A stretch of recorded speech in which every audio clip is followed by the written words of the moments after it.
ब्रह्म वैवर्त पुराण में साम्य मुक्ति है, इसका क्या अर्थ है? वैसे तो वहीं लिखा होगा भाई, आपने पढ़ा है तो।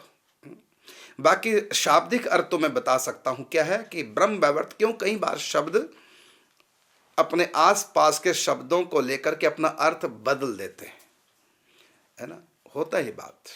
जैसे आज एकादशी है मेरा व्रत, और मैंने माहौल कैसा एकादशी व्रत का, और समय क्या भोजन का, तो मैंने कह दिया सैंधव ना लाना। तो सैंधव मैंने कहा, इसका मतलब क्या कहा मैंने? सैंधव का अर्थ क्या निकला? सैंधा नमक।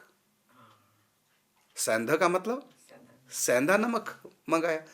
संस्कृत में सैंधव कहते हैं, सैंधा नमक को सैंधव नमक, सैंधव क्षार। तो मैंने सैंधव का भोजन के समय, इसका मतलब, और एकादशी के फलार के समय मैंने कहा थोड़ा सा सैंधव लाना, इसका मतलब सैंधा नमक लाना। लेकिन युद्ध के समय मैंने कहा सैंधव लाना, उसका मतलब सिंधु देश का घोड़ा, क्योंकि काबुल के सिंधु के घोड़े बड़े प्रसिद्ध हैं।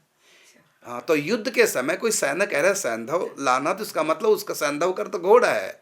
और खाते समय एकादशी को कोई सैंधव मांग रहा है, इसका मतलब वो उसका अर्थ नमक है। शब्द वही सैंधव है। खाने के समय बोलेंगे तो उसका अर्थ नमक निकलेगा, और युद्ध के समय सैनिक बोलेगा तो उसका अर्थ काबुली घोड़ा, सिंधु देश का घोड़ा, क्योंकि वहाँ के घोड़े श्यामकरण घोड़े बड़े प्रसिद्ध हैं पूरे वर्ल्ड में। तो वहाँ सैंधव का अर्थ घोड़ा निकलेगा, और भोजन के समय सैंधव का अर्थ नमक होगा। इसी प्रकार आपने कहा कि ब्रह्म वैवर्त पुराण में साम्य मुक्ति है। अब वहाँ आसपास देखिए वहाँ क्या लिखा हुआ है, उसके अनुसार साम्य का अर्थ लगेगा। लेकिन फिर भी कुछ शब्द जो शाब्दिक अर्थ है उसको मैं बताता हूँ। साम्य मुक्ति का अर्थ होता है सम्यक प्रकार से मुक्ति, जिसको कहते हैं कैवल्य मोक्ष।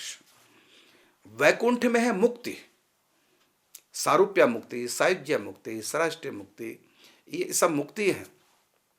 और सालोक्य मुक्ति और एक होती है कैवल्य मुक्ति। निराकार भगवान में जो होती है वो कैवल्य मुक्ति। ज्ञानियों को जो मिलती है कैवल्य मुक्ति, और प्रेमियों को मिलती है, ऐश्वर्य भाव वालों को, ये 5 प्रकार की मुक्ति। और जिनका ऐश्वर्य भाव न होकर शुद्ध माधुर्य भाव, उनको मिलेगी प्रेमा भक्ति, जो मुक्ति से भी आगे है। ये है आपके साम्य। साम्य का मतलब सम्यक प्रकार से मुक्ति, मतलब कैवल्य मोक्ष।